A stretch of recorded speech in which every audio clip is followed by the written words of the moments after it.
Bom dia, povo. Graça e paz em Cristo. Estou chegando um pouquinho atrasado aqui, já estou chegando pedindo desculpas. A gente teve um probleminha aqui. A Nicé, na verdade, me acordou atrasado hoje. E esse é o motivo pelo qual a gente está começando a nossa CBD atrasada. Ela já está falando aqui para mim consertar isso. Para tirar a culpa dela. Não, é brincadeira, lógico que não teve nada a ver com o sono, nem com a Nicéia. A gente teve um probleminha aqui, mas a gente já está começando a nossa CBD de hoje, amém? Que Deus nos abençoe. Vamos ter uma palavra de oração para que a gente comece os nossos estudos, amém? Vamos orar ao Senhor. Pai, nós te agradecemos pelo dia, obrigado ao Pai Santo por tudo que o Senhor tem feito a nós, na nossa vida. Que o Senhor continue abençoando, ó Deus, o nosso país. Abençoe, Pai Santo, os nossos governantes, ó Pai. Abençoe, ó Deus Pai Santo, a nossa nação que está passando por um problema dificílimo, ó Pai Santo. Além dessa pandemia que todo mundo enfrenta, também nós estamos enfrentando um problema político, ó Pai Santo, e nós precisamos que o Senhor intervenha, Pai. Nos ajude, ó Pai Santo, a passar por esse momento difícil na nossa nação. Você também com os nossos irmãos que estão agora participando desse estudo bíblico, que o Senhor nos dê um momento agradável, apesar de pequeno, curto, um momento agradável na Tua presença, que a Tua palavra possa falar ao nosso coração nessa manhã. Em nome de Cristo nós oramos, sei com a Igreja Batista Central Itaquera, Pai Santo. Em nome de Cristo nós oramos. Amém. Louvado seja Deus. Um recadinho para você, antes de nós conversarmos, antes de nós começarmos. A nossa EBD, a partir de domingo que vem, vai ser às 9 horas e não mais às 10 horas, ok? Então a gente vai precisar mudar o nosso horário, porque a gente acredita que vai fazer com mais qualidade a nossa EBD durante esse período. Então nossa EBD, a partir de domingo que vem, começa às 9 horas e termina às 10 horas da manhã. Então acorda um pouquinho mais cedo aí, se você está acordando justamente em cima da hora, para assistir às aulas, acorda um pouquinho mais cedo. Certamente, eu acredito que você também vai ter um pouco mais de qualidade para poder receber a palavra de Deus nesse período. Então, reforçando, domingo que vem, nossa CBD começa às 9 e termina às 10, tá bom? E hoje, às 18 horas, nós temos o nosso culto. Então, fique atento aí. Deus abençoe você. Abra sua Bíblia aí em Amós, capítulo 6. Nós estamos estudando o livro do profeta Amós, um livro escrito há mais ou menos 750 anos antes do nascimento de Jesus Cristo. O profeta Amós era um profeta que veio lá de uma cidadezinha pequena, perto de Belém, a cidade de Tecoa. Então ele sai ali de Belém, do reino de Judá, ali do governo de Uzias, ele vai até Samaria, no reino do norte, reino de Jeroboão II, reino de Israel, e aí ele começa a profetizar sobre a nação de Israel. E a profecia de Amós é uma profecia de juízo, não é uma profecia que tem outro caráter, além de denunciar o pecado do povo de Israel e dizer quais seriam as consequências do seu pecado.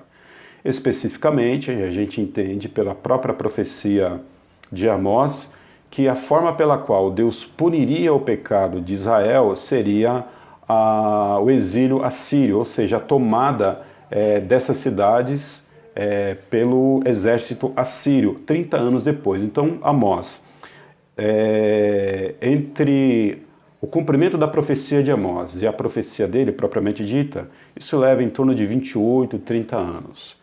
Ou seja, apesar de Deus denunciar o pecado do seu povo, denunciar aí as suas transgressões, Deus ainda misericordiosamente leva mais de 28 anos aí, pelo menos, para poder trazer juízo sobre a nação de Israel. Então sigamos aí a partir do capítulo 6, ok? Eu vou estar lendo aqui, eu peço que você acompanhe também aí na sua Bíblia.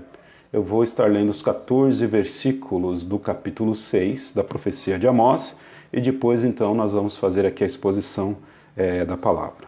Estou lendo aqui na versão NVI. Diz o seguinte a palavra de Deus: ai de vocês que vivem tranquilos em Sião e que se sentem seguros no monte de Samaria. Vocês, homens notáveis da primeira entre as nações, aos quais o povo de Israel recorre. Vão a Calné e olhem para ela. Depois prossigam até a grande Ramate e em seguida desçam até Gate, na Filistia. São elas melhores do que os seus dois reinos? O território delas é maior do que o de vocês? Vocês acham que estão afastando o dia mau, mas na verdade estão atraindo o reinado do terror.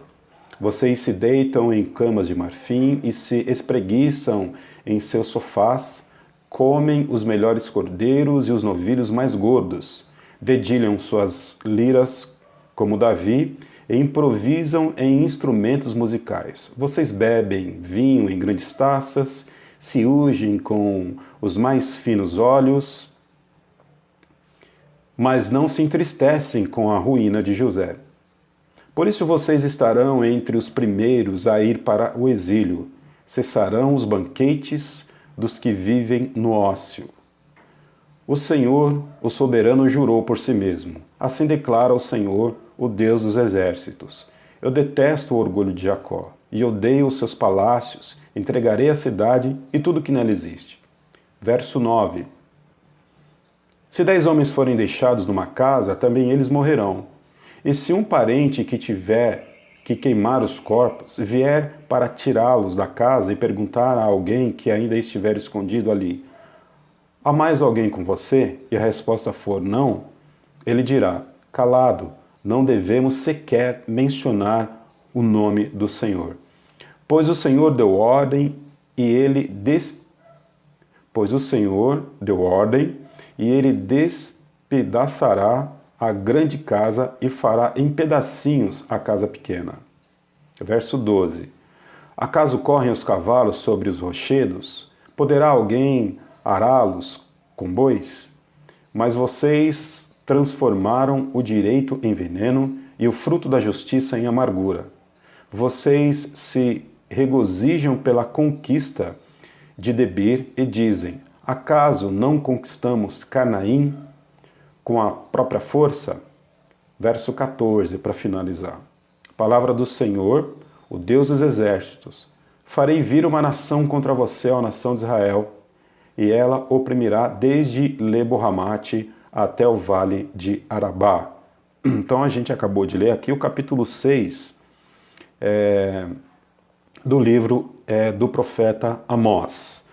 Então vamos aqui pensar já a partir do verso 1, para quem o profeta Amós está trazendo essa profecia e quais seriam os resultados dessa profecia. Versículo 6 ele começa com uma palavra interessante, né? Começa com a palavra ai. Aqui eu tô lembrando aqui dos ais lá do evangelho do livro de Apocalipse de João, né, do apóstolo de João, propriamente dito, os ais que Deus derrama sobre as nações. E aqui a gente também tem essa figura do ai, a figura da dor, a figura aqui do flagelo.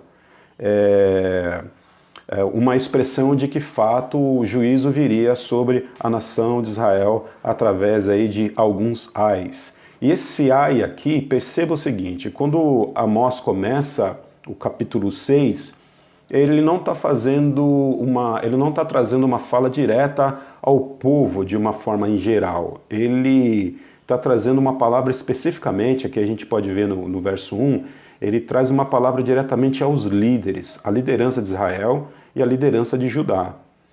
Porque se entende, nós entendemos que o grande problema dessas nações, elas se davam por conta da falta da gestão, por conta da falta de caráter do povo de Judá. Então o verso 1 diz o seguinte: ai de vocês que vivem tranquilos em Sião e que se sentem seguros no monte de Samaria. Quem são essas pessoas para qual a profecia está sendo dirigida? Pelo menos aqui no verso 1, o que a gente lê? São aquelas pessoas que vivem tranquilas, né? São pessoas que estão bem, que vivem tranquilas. São pessoas que do ponto de vista econômico não tem nenhum problema, elas estão prosperando, enfim. São as pessoas que se sentem seguras, né? Então, por que seguras? Porque elas estão ali no Monte de Sião, estão ali em Samaria.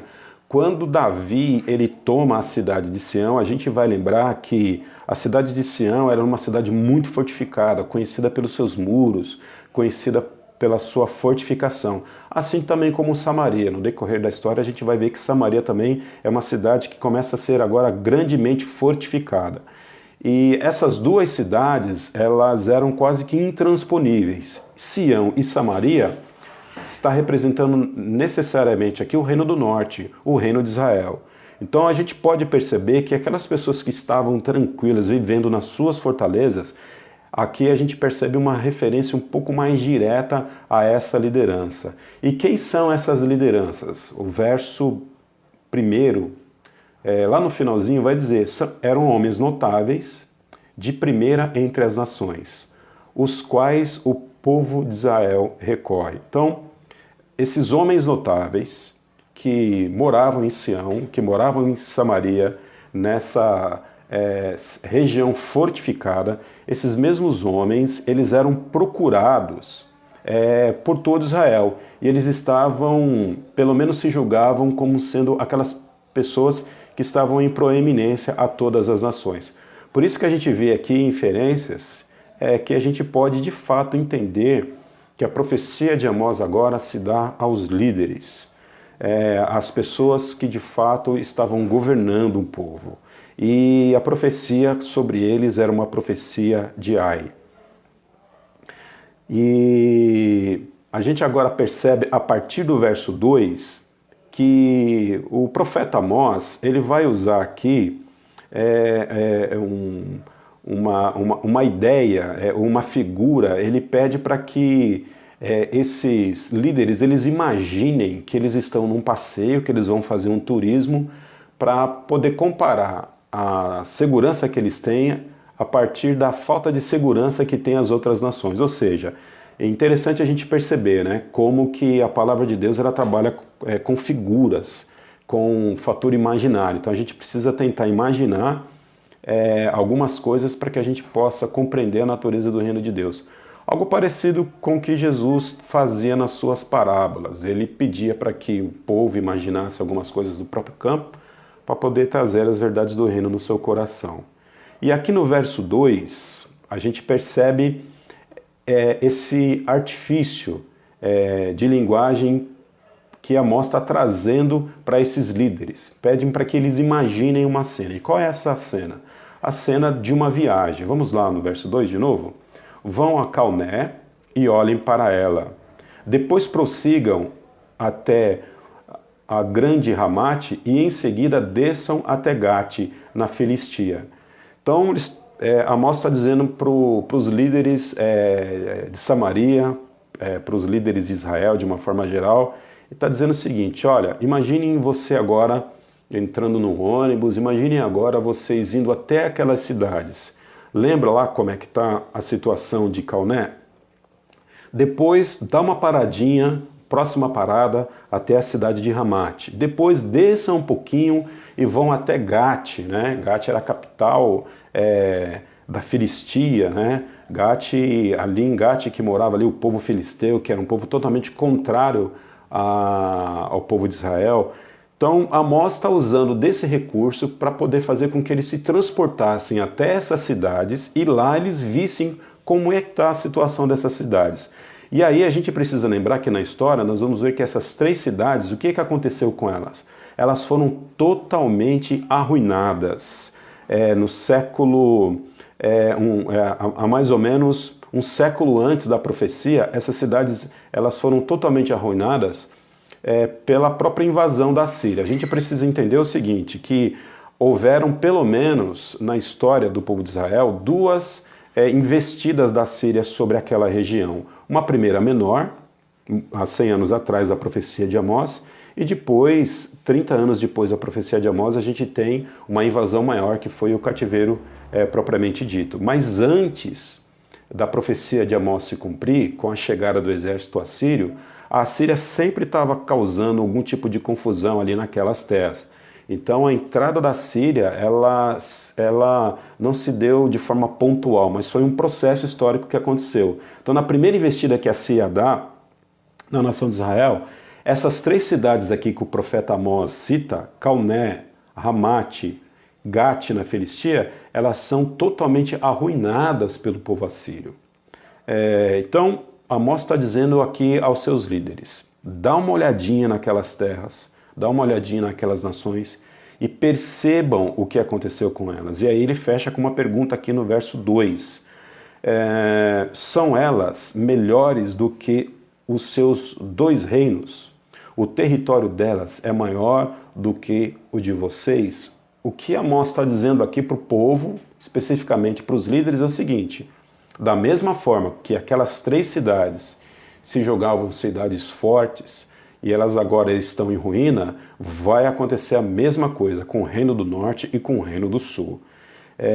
Então a gente percebe o cuidado específico que Deus tinha na sua profecia. A profecia aqui é muito clara, né? Deus não deixa dúvida para o povo de Israel como é que chegaria o castigo sobre a vida do povo de Israel. Seria um castigo de ruína, seria um castigo de dor, seria um castigo de morte. Seria um castigo pelo qual Deus levantaria uma nação ímpia para poder julgar o seu próprio povo santo. E às vezes a gente percebe que em vários momentos na vida, ou melhor, a gente percebe que o tratamento que Deus traz sobre a vida de Israel, naquilo que se fala sobre caráter, a gente percebe que o caráter das pessoas que trazem juízo sobre o povo de Israel não é um caráter santo. Ou seja, Deus usando uma nação ímpia, uma nação pecadora, para poder trazer juízo sobre o povo santo. Ou seja, é um pecador trazendo juízo sobre um crente, coisa terrível de se pensar, né? Às vezes Deus nos envergonha, às vezes Deus envergonha o seu povo, usando pecadores como instrumento de juízo para o seu próprio povo. Então, resumidamente aqui do verso 1 até o verso 2, Amós está falando para os líderes de Israel, dizendo que eles, apesar do conforto que eles tinham, apesar de viverem em cidades fortificadas, que eles deveriam olhar para fora, para essas 3 cidades que já foram destruídas anteriormente pela uma primeira tentativa de invasão do exército assírio ali naquela região. Eles dessem uma olhadinha, dá uma passeadinha naquelas cidades e vejam como é que está a situação delas. Assim vai acontecer com vocês daqui a 28, aproximadamente 30 anos na frente. Tanto o Reino do Norte quanto o Reino do Sul. E aqui eu quero enfatizar de novo, né? Reino do Norte e Reino do Sul. Reino do Norte, Jeroboão II era um rei tranqueira, um rei místico, um rei que não tinha nenhuma parte com a religião verdadeira de Israel, era um rei realmente problemático, mas no Reino do Sul a gente tem Uzias, que era um excelente rei, um rei de Judá. E mesmo assim, o juízo cai sobre Judá, o que mostra que, apesar de Judá ter fidelidade ao Senhor, a sua fidelidade não era tão grande assim. Então, Deus, quando ele entra com juízo também sobre Judá, sobre os seus escolhidos, sobre a menina dos seus olhos, sobre os seus eleitos. Então, o fato de você fazer parte de uma nação escolhida por Deus, o fato de você ser escolhido por Deus, o fato de Deus derramar a sua graça sobre você, isso não te dá direito, isso não legitima você tentar fazer da sua vida o que você quer. É aquela velha pergunta, né? Pastor, se a gente já é salvo, né? Se nós acreditamos que uma vez que nós somos salvos, então eu não preciso fazer mais nada, eu posso viver a minha vida do jeito que eu quero? Não. Você de fato precisa levar uma vida de santidade diante do Senhor e de obediência, porque senão o juízo cai sobre você. E às vezes Deus usa uma pessoa pecador, um ímpio, uma pessoa que não tem parte com ele para trazer juízo sobre a sua vida. É triste, mas é uma verdade bíblica que a gente precisa gravar em nossos corações, ok? Sigamos em frente um pouquinho agora, a partir do verso 3. Vocês acham que estão afastando o dia mau? mas na verdade estão atraindo o dia do terror. Vocês acham que estão afastando o dia mau, mas na verdade vocês estão trazendo sobre si o dia do terror. Vamos lembrar mais uma vez como que era o contexto histórico, principalmente do Reino do Norte, de Jeroboão II. Apesar do povo estar numa decadência moral muito grande, junto com os seus governantes, principalmente os seus governantes, a gente precisa entender que existia uma faixa de elite ali que vivia muito bem. As pessoas viviam muito bem. Algo parecido com uma nação muito perto da nossa, né?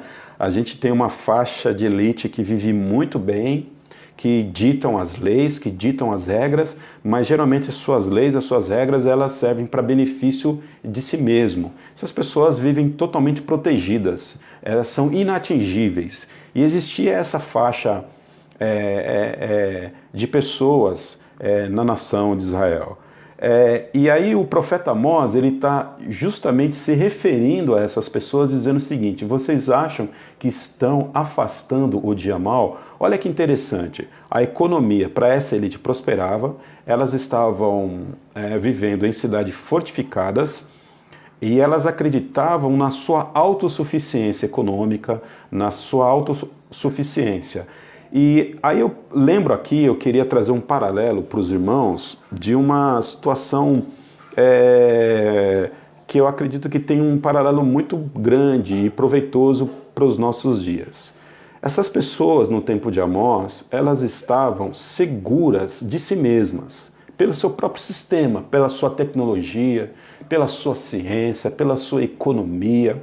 Elas acreditavam que o dia do mal jamais poderia chegar sobre elas, ou seja, o dia do terror jamais poderia chegar sobre elas, porque na verdade, do ponto de vista humano, pelo menos para essa elite, eles estavam prosperando, indo de vento em popa, indo crescendo em si mesmo a cada dia. Era uma nação que talvez pensava algo parecido com o que Nabucodonosor falou, né? Olha, dá uma olhada só naquilo que eu construí. Nabucodonosor chega um momento na sua vida e ele diz o seguinte, segundo a profecia de Daniel: dá uma olhada no que eu construí, no meu império. Nabucodonosor dizia o seguinte: eu sou o cara, até que Deus chegou e mostrou para ele que ele não era ninguém. Quando Deus faz com que ele vá comer lá grama lá com os animais. Então, a nação de Israel, ela era uma nação orgulhosa. Ela era uma nação que levantava troféu a seu próprio favor. Era uma nação que realmente acreditava que era a última bolachinha do pacote. E perceba o seguinte, que paralelo que eu quero trazer? Lá no século XVII,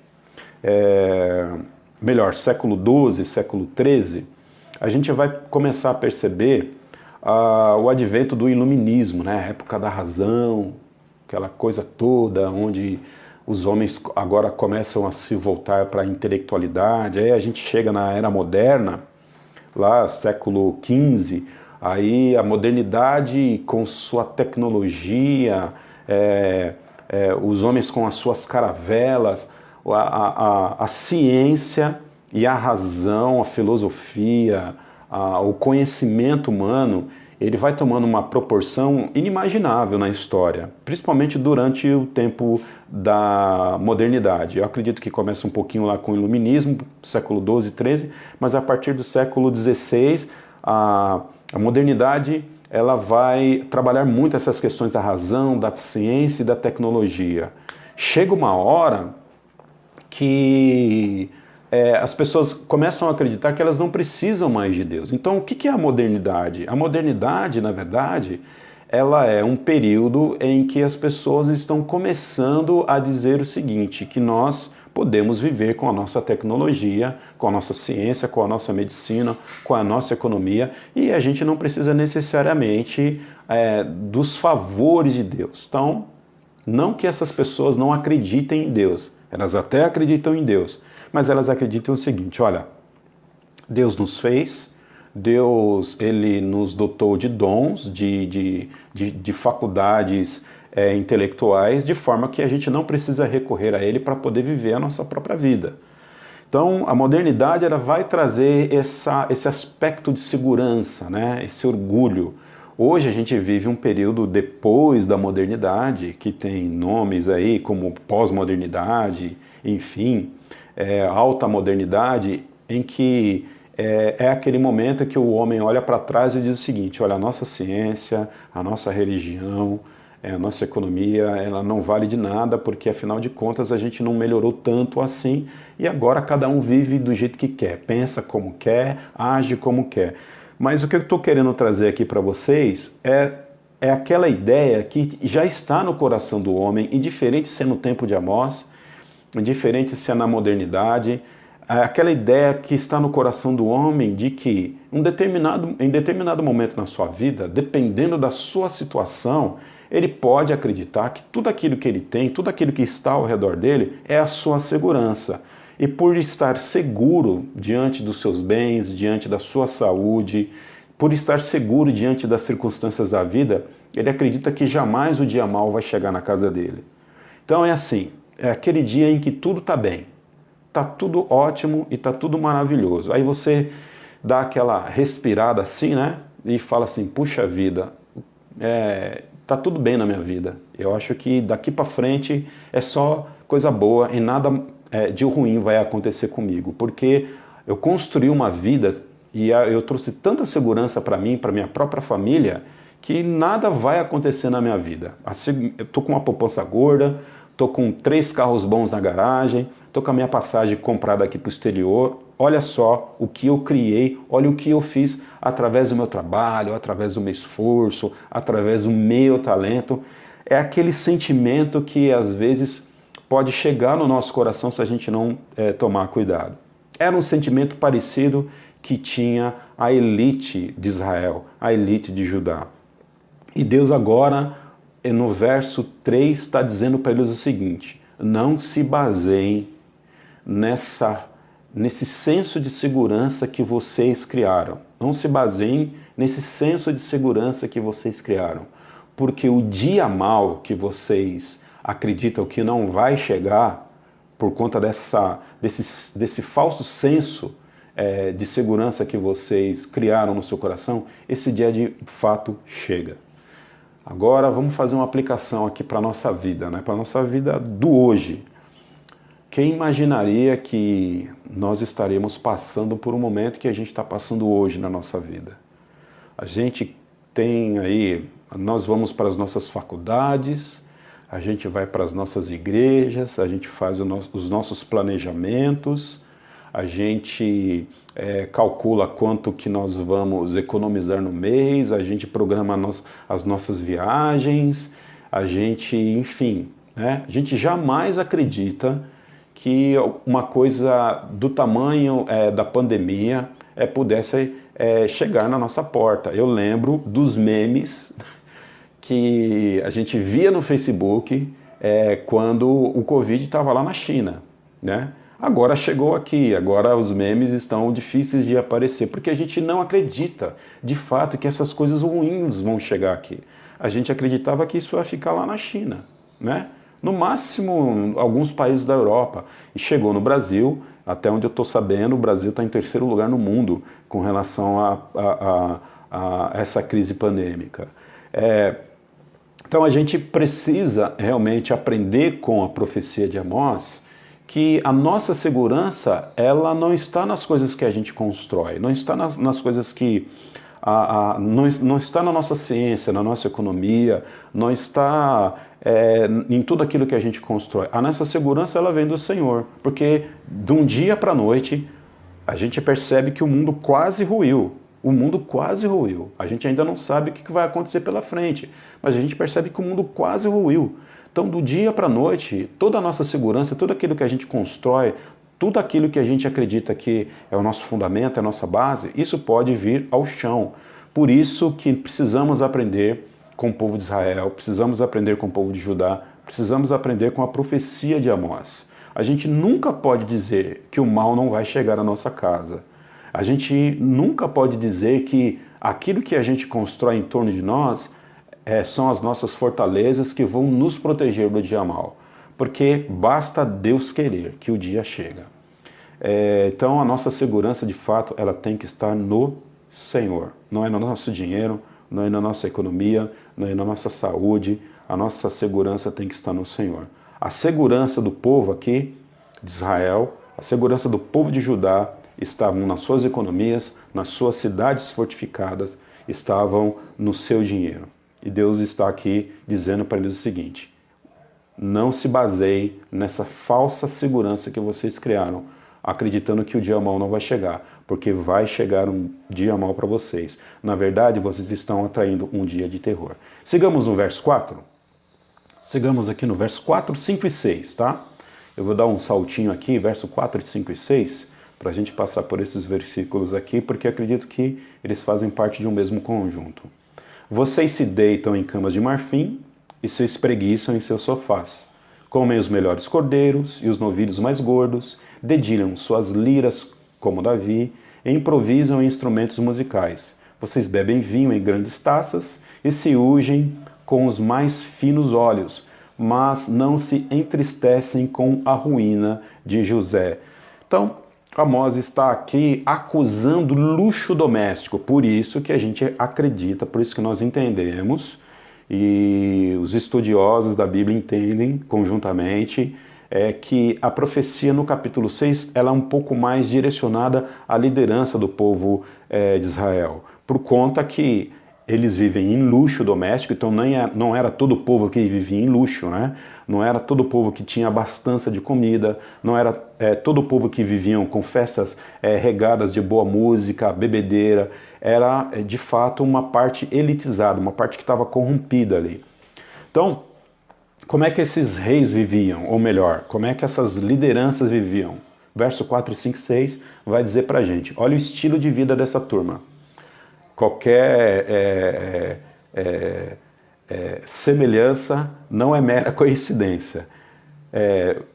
Verso 4, 5 e 6. Olha o estilo de vida da turma. Luxo doméstico. Então eles tinham luxo doméstico, viviam em camas de marfim. Pensa nisso, a gente compra lá uma caminha na Marabras, uma caminha nas Casas Bahia, e a gente já acha que está vivendo numa cama de rei, né? Essa turma não. Eles viviam em camas de marfins, eles tinham muita comida, então faziam um churrasco de um cordeiro hoje, certamente eles podiam acordar no outro dia de manhã, olhar para os seus pastos e escolher o que eles quisessem, bois ou outro mesmo cordeiro, então eles tinham abastança de comida, festas regadas com vinho, então o pessoal bebia mesmo, o pessoal enchia a cara mesmo, e aqui não era suco de uva não, aqui não era quissuco, aqui não era groselha, aqui era vinho mesmo, aquele vinho que faziam com que as pessoas pudessem se embebedar. Então, festas regadas com vinho. Interessante também que o profeta Amós, ele traz aqui a imagem da lira que Davi tocava, né? Um instrumento de cordas que Davi tocava. Se você não sabe, Davi também era músico, tocava instrumentos de cordas. Então eles dedicavam lá suas liras durante as suas festas, durante aquele seu momento de bebedeira. Eu estou imaginando aqui algo um pouquinho mais moderno, eu estou imaginando aqui uma rave. É o que eu estou imaginando, aquela festa onde tinha de tudo, luxo, comida, música, vinho, bebedeira. Eu estou imaginando aqui realmente momentos de luxúria que essa turma vivia. Certamente não eram aquelas festas cordiais, né? Certamente não eram aquelas festas de fino trato. Certamente eu acredito aqui que a coisa era algo mais voltado de fato para bagunça. E essa era a acusação que Amós estava trazendo para essas lideranças. Mas lá no finalzinho do verso 6, a gente lembra lá? A gente pegou o verso 4, 5, 6 como um conjunto. Mas lá no finalzinho desse conjunto de versículos, no verso 6, a gente tem um mas ali, né? A gente tem um mas. E o mas aqui de Deus é um problema para esse povo. Mas não se entristecem com José. José aqui está representando a nação de Israel. Ou seja, eles se alegram, mas não se entristecem com a ruína de José, né? Com a ruína de José. Eles, de um mesmo lado, que eles têm lá suas festas regadas de música, de vinho, bebedeira, vivem nas suas casas luxuosas, vivem para si, para o seu próprio umbigo, o seu estômago é o seu próprio Deus, né? Então, o ventre deles é o seu próprio Deus, algo parecido com o que o apóstolo Paulo fala em sua carta aos Filipenses, mostram que esse povo, ele vivia dessa forma. Sigamos então em frente, querido. Desculpa que eu perdi um pouquinho o raciocínio por causa de um barulhinho que aconteceu aqui na rua. Pode seguir? Será que está muito alto o barulho? Eu não sei. Olha, eu tô com um barulhinho aqui na rua.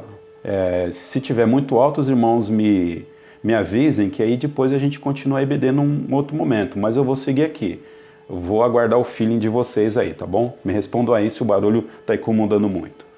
Então eles, na verdade, eles se embebedavam, mas eles não ficavam tristes com a própria ruína que Israel estava caindo. Ou seja, viviam para si e não se preocupavam com o próximo. Ok? Sigamos em frente, verso 7. Verso 7. Por isso vocês estarão entre os primeiros a ir para o exílio. Cessarão os banquetes dos que vivem no ócio. Olha que interessante aqui.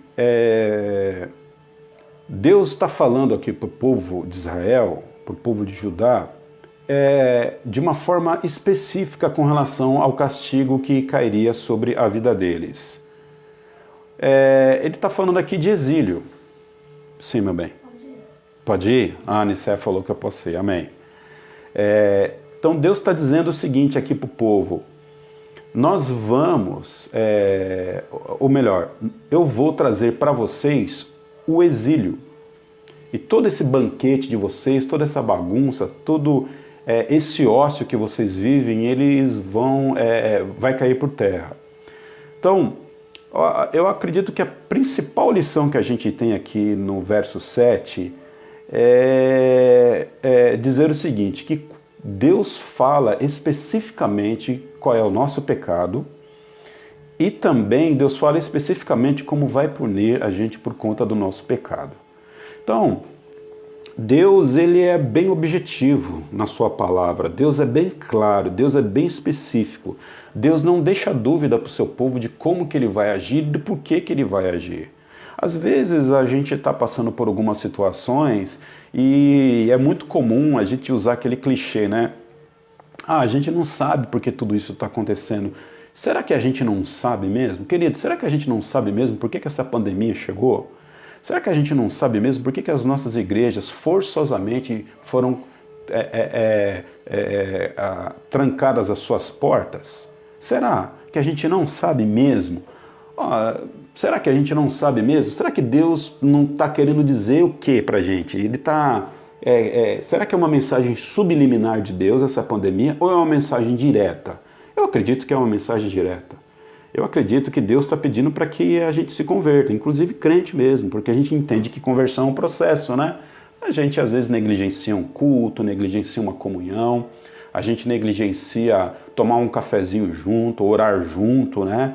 A gente negligencia momentos de oração, momentos de comunhão, enfim. E aí Deus diz o seguinte para a gente: bom, já que vocês estão negligenciando, eu vou deixar vocês um pouquinho de castigo em casa, para vocês terem saudade de me cultuar conjuntamente, de forma pública. Porque, volto a dizer, quantas vezes a gente negligenciou o trabalho com Deus, exercer os nossos dons, a nossa vocação, a gente gastar tempo com relação às coisas do Senhor, a gente fica dando desculpa que a gente não tem que ter, que a gente tem que ter, às vezes tem que descansar, que às vezes tem que dar atenção para a família. Talvez a maioria das coisas que a gente diz, talvez a maioria das coisas são desculpas que a gente traz para poder não servir esse Senhor.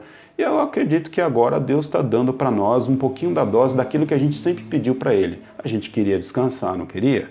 querer ficar o domingo em casa, descansando. Agora Deus está dando o devido descanso que a gente pediu para Ele.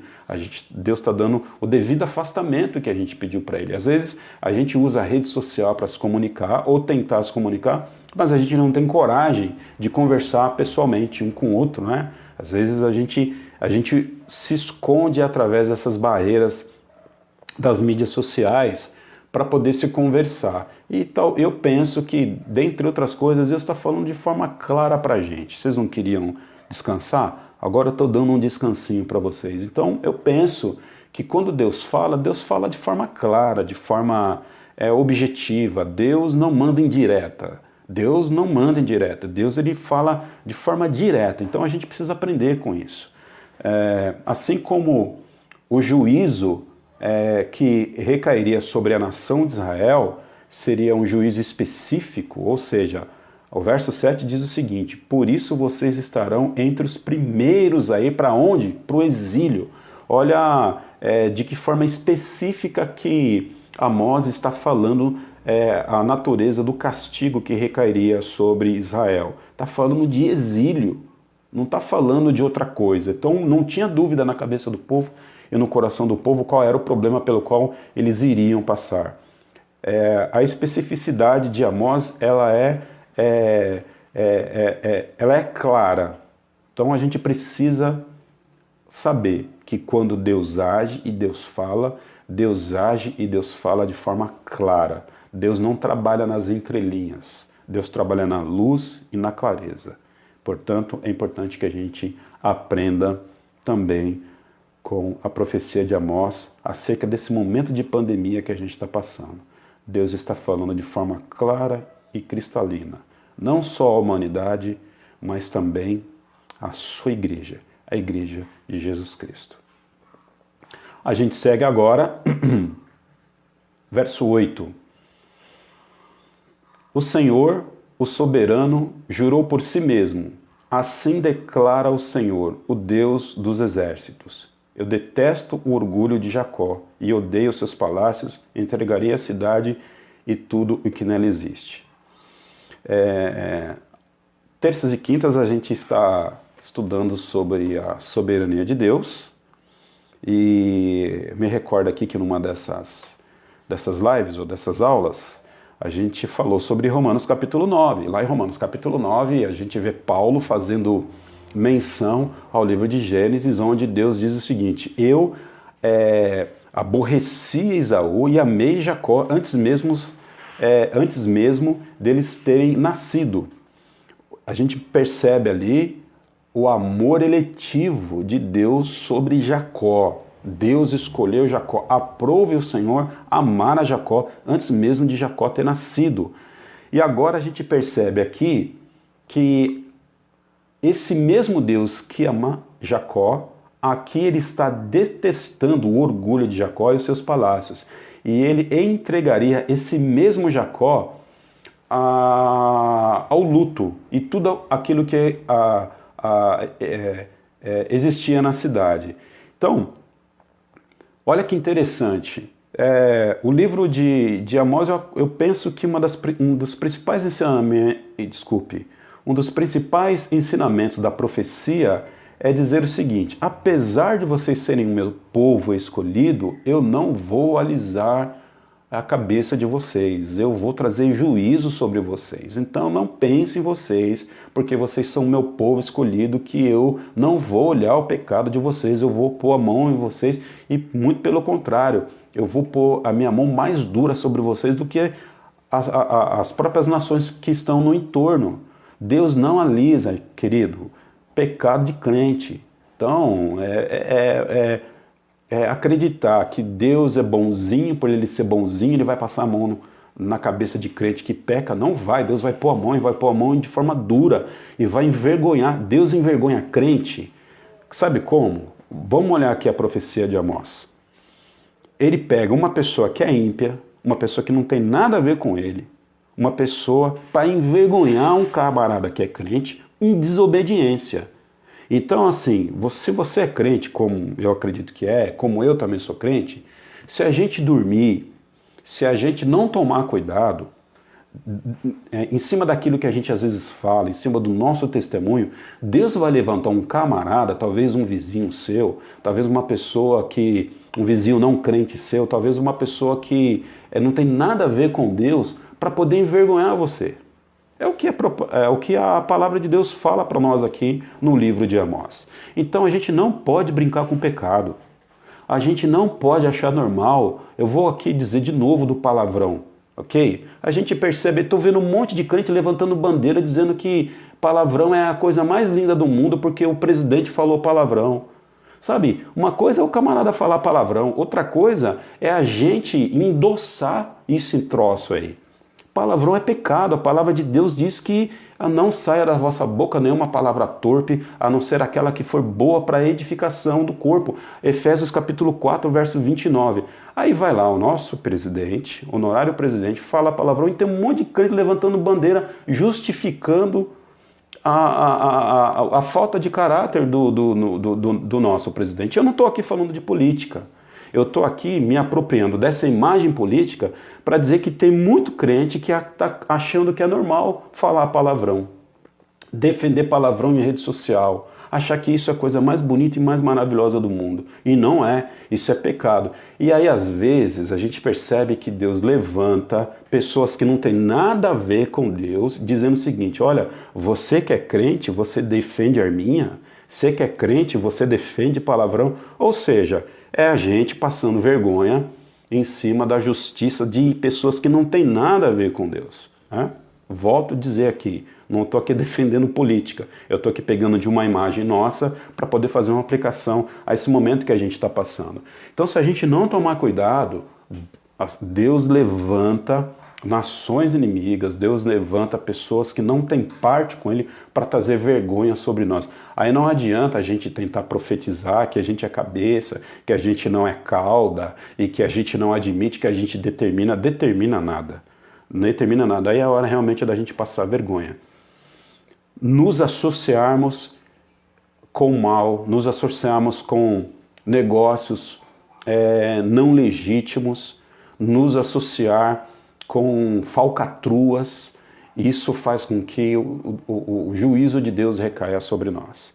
Deus é um Deus de luz, Deus trabalha da luz, Deus não trabalha nas trevas. O povo de Deus não deve se associar ao trabalho das trevas, ao trabalho que não gera luz. O povo de Deus deve ser um povo separado. Durante um período, a gente vai fazendo coisa errada, e a gente acha que nada acontece. Já fez aquele pecado lá? Você cometeu o pecado, né? Aí você olha para um lado, olha para o outro, olha para cima, para baixo, não aconteceu nada. Aí você vai lá e peca de novo. Aí não aconteceu nada, né? Aí peca a terceira vez, não aconteceu nada. Aí o que acontece com você? Você começa a viver no pecado, achando que nada vai acontecer com você. Até o dia que Deus, Ele coloca a mão sobre a sua vida. Até o dia que Deus coloca a sua mão sobre a sua vida de forma repentina. E tudo aquilo que você acreditava que era bênção na sua vida, você vai ver que não passou de maldição na sua vida. Maldição na sua vida. Então a gente não pode brincar com o pecado, porque Deus põe a mão sobre o seu povo. Estou repetindo isso aqui muito, né? Já repeti acho que isso aqui em todos os 6 capítulos, mas eu acredito que é a mensagem principal do livro do profeta Amós. Deus não passa a mão na cabeça do seu povo que anda em pecado. Deus vai cobrar o pecado do seu povo. Sigamos em frente. Verso 9 e 10. Se 10 homens forem deixados numa casa, também eles morrerão. Verso 10. E se um parente que tiver que queimar os corpos vier para tirá-los da casa e perguntar a alguém que ainda estiver escondido: há mais alguém com você? E a resposta for não, ele dirá: calado, não devemos sequer mencionar o nome do Senhor. A ausência de liberdade em falar o nome do Senhor. Calado, não devemos sequer mencionar o nome do Senhor. A ideia de que depois da entrada do povo assírio, a gente percebe que todos os homens morrerão. Se 10 homens forem deixados numa casa, também eles morrerão. E aí a gente está imaginando aqui agora um parente, né, que sobreviveu ao cativeiro, aquele momento em que a guerra passa, as casas estão incendiadas, um parente vai entrar numa casa para ver se encontra algum outro ente querido vivo, e ele realmente se depara com aquela situação dantesca, medonha, mas ele encontra ali um vivo. Ele encontra ali um parente vivo e ele pergunta assim, olha, tem alguém vivo aí dentro, né? Aquela ideia, aquela imagem de que uma pessoa após a guerra chega lá, chega numa casa e pergunta se existia algum vivo.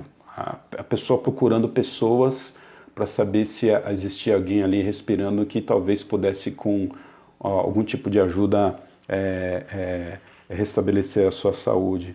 E vai que se encontra alguém dizendo, sim, eu estou aqui. E aí,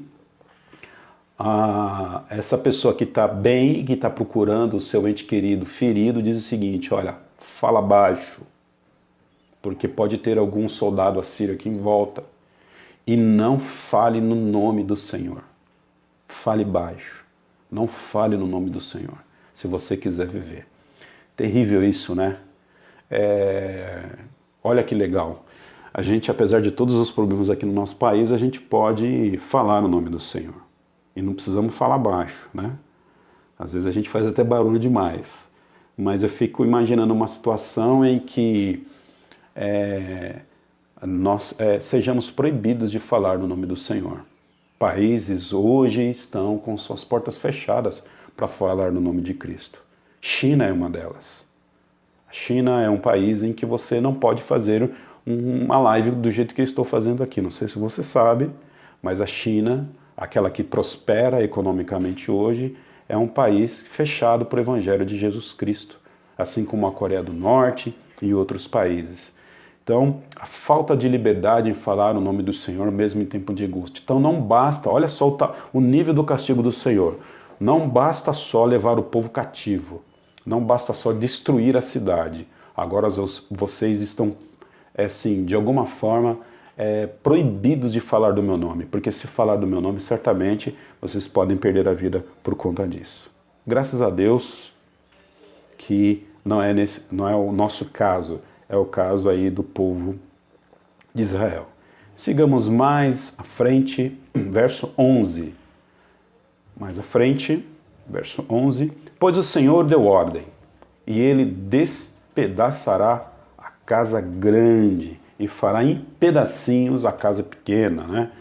É uma figura de linguagem proverbial aqui, dizendo que qualquer tipo de casa, ela vai ficar em pedaços. E volto a dizer aqui que quem está fazendo isso não é o diabo, quem está fazendo isso não é o homem. Deus não está permitindo o exército assírio entrar para poder trazer juízo sobre a nação de Israel e sobre a nação de Judá. Na verdade, Deus está mandando, a ação aqui é de Deus. É Deus que está agora atuando de forma direta. O Senhor deu ordem, o Senhor não permitiu, Ele deu ordem para que a casa grande e a casa pequena fosse despedaçada. É o Senhor que cria todas as coisas e é o Senhor que governa todas as coisas. Sigamos mais à frente, verso 12. Acaso correm os cavalos sobre os rochedos? Poderá alguém ará-los como bois? Mas vocês transformam o direito em veneno e o fruto da justiça em amargura. Cavalo não pode andar sobre rochedo. O profeta Amós, ele está usando aqui essa figura do absurdo, né? Você não pode arar com boi, você não pode andar sobre rochedo com cavalos. Isso é absurdo, isso é contra a natureza. E aí o profeta Amós está dizendo o seguinte: da mesma forma que isso é absurdo, da mesma forma que isso vai contra a natureza, vocês também estão agindo contra a natureza, vocês também estão trabalhando de forma absurda, transformando o direito em veneno e o fruto da justiça em amargura. A gente percebe aqui que toda hora Amós vai falar sobre justiça, sobre direito, sobre corrupção desse poder de uma nação. Eu acredito aqui que o Supremo Tribunal Federal, ele era um Supremo Tribunal Federal corrompido. Eu acredito aqui que a profecia de Amós está dizendo aqui que o sistema de justiça de Israel era um sistema totalmente corrompido, era um sistema que, no lugar de fazer valer a justiça, as pessoas que tomavam conta desse poder eram pessoas que se apropriavam disso para trazerem justiça sobre o povo. Ok? Verso 13 e 14, para a gente encerrar. O orgulho e o tratamento para o orgulho. Vocês que se regozijam pela conquista de Debir e dizem, acaso não conquistamos a Carnaim com a nossa própria força? Verso 14. Palavra do Senhor, o Deus dos exércitos. Farei vir uma nação contra você, ó nação de Israel, e ela a oprimirá desde Lebo-Hamate até o vale de Arabá. É assim, é a mesma ideia que a gente percebe aqui no verso 3, né? A ideia da autossuficiência da nação, do orgulho que a nação tinha sobre aquilo que ela construiu, e Deus dizendo que aquele orgulho seria quebrado de forma sobrenatural. Algo parecido com o que a gente lembra da Torre de Babel, aquela nação lá em Nimrod que constrói uma torre, e o objetivo daquela torre era mostrar o seu orgulho, a sua altivez. E Deus, de forma sobrenatural, Deus de forma soberana, ele intervém quebrando o orgulho daquela nação. A toda hora a gente percebe Deus tratando o orgulho da nação de Israel, tratando o orgulho do povo de Judá. Para que a gente termine agora, quero trazer uma aplicação ao nosso coração dentro de tudo aquilo que a gente já viu nesse momento. Nós precisamos ter um pouco mais de temor e tremor ao Senhor. Temer a Deus. Levar uma vida de temor ao Senhor. O que é levar uma vida de temor ao Senhor? Nós pensarmos e refletirmos sobre como que Deus se sentiria diante daquilo que a gente faz, das ações que nós tomamos no cotidiano. Não vivemos as nossas vidas sem tomar ação diante daquilo que a palavra de Deus diz. A nação de Israel foi uma nação que naquele período ela acreditou que poderia viver a vida que ela quisesse sem consultar ao Senhor. Por isso que chegou aonde está. Nós precisamos consultar a Deus diante das nossas ações, daquilo que Ele quer para a nossa vida, para o nosso povo. Às vezes nós estamos tomando ações sem consultar o Senhor. Às vezes nós estamos fazendo coisas sem consultar o Senhor. E às vezes a gente nem consulta porque a gente sabe que muitas coisas e muitos negócios e muitas associações que a gente faz são associações que não agradam o Senhor. Portanto, às vezes, na nossa consciência caída, às vezes é melhor que a gente não consulte mesmo, porque a gente já sabe que Deus não vai aprovar os nossos projetos e os nossos planos. Precisamos temer ao Senhor diante das coisas que Deus coloca na nossa mão. Precisamos temer ao Senhor diante dos nossos negócios, né? Com quem você tem feito negócios? Quais são a natureza dos negócios que você tem feito? Com quais são as pessoas que você tem se associado para fazer negócios, né? Que tipo de negócios você tem feito? São negócios lícitos, ilícitos? Você tem aí usado o jeitinho brasileiro para fazer as suas coisas no dia a dia? É uma questão que você precisa responder. Tem consultado ao Senhor antes de estabelecer aí os seus planos, suas metas de vida? Você tem recorrido ao Senhor em oração, buscado a sua orientação na sua palavra? Uma questão que você precisa responder. A sua segurança, ela está baseada no que hoje? Na sua casa, no seu carro, na sua saúde, na sua família? na sua prosperidade, no seu estudo, nos seus diplomas? Onde está hoje baseado a sua segurança? Qual é a fortaleza da sua segurança? Povo de Israel, povo de Sião, povo de Samaria, povo de Judá tinham a sua fortaleza nos seus muros, nos muros que estavam em torno da cidade. E qual é a sua segurança hoje? Então, não faça negócios ilícitos. Não faça negócios ilícitos. Se associe com negócios lícitos. Não faça negócios nas escuras, na calada da noite. Trabalhe na luz. Seja claro e seja transparente. Trabalhe na luz. Não se associe com negócios que certamente desagradam os valores do reino de Deus. Não é porque o Brasil é do jeito que você também vai usar o jeitinho brasileiro para fazer as suas coisas. Consulte a palavra de Deus para dar os passos necessários para a sua vida. Consulte o que a Bíblia diz. O que a Bíblia diz sobre esse assunto?